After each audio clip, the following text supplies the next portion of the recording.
I had a friend reach out recently asking if I could please help him help a client understand how jargon, those code words we all have in our industry or our company, how jargon was getting in the way of the strength and power of their message. Well, that's one of my favorite topics, so that's what we're going to talk about this week on Find the Red Thread. I'm Tamsin Webster of tamsinwebster.com.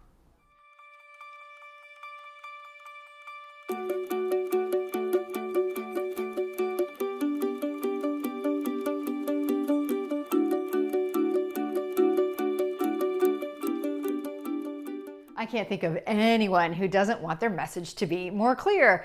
And that makes sense because the clearer the message, the clearer the meaning. And the clearer the meaning, the more likely the action we're looking for will follow.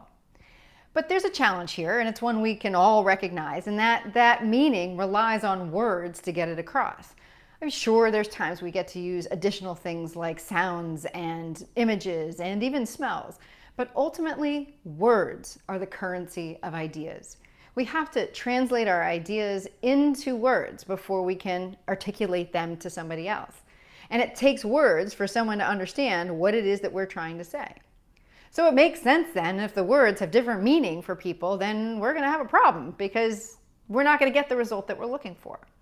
So ultimately, that's the reason why jargon in and of itself is a challenge, because it either has no meaning, which means there's nothing for it to anchor to within the person who's listening, or it already has another meaning, and that's where we can get into trouble. That's where the gap between one side and the other can become a trap.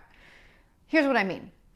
If you take three phrases that are on the surface very simple, but they have a deeper meaning depending on your background, you'll see what I mean. So for instance, if I say Black Lives Matter, or Netflix and chill, or bless your heart, depending on what you associate with those simple words all the way across, you're going to have very different reactions. And that's because what's lying in the gap between one side and the other, the gap between my meaning and yours, is filled with the patterns of meaning that are already there. And that leads us to hear things that aren't there, to hear the additional meaning that surrounds those words.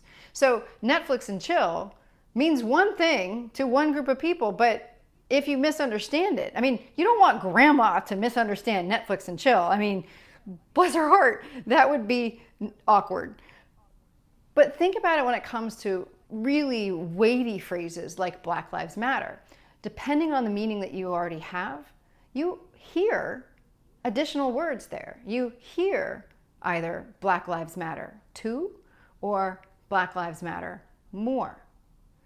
That's what the meaning that's already there does.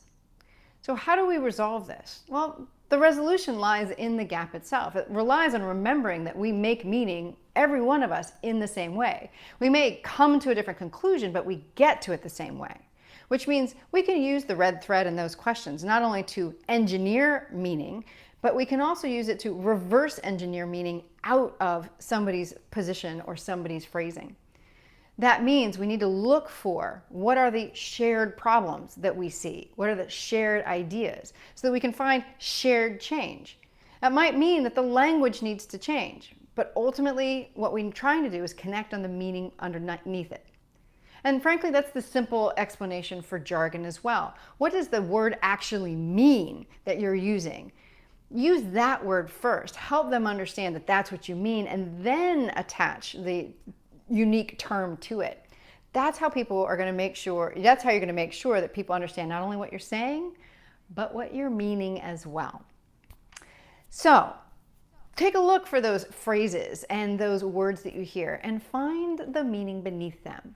And every time you're working on that clarity, that will help your messages make more sense. Thanks for joining me this week on Find the Red Thread. I'm Tamsin Webster of tamsinwebster.com.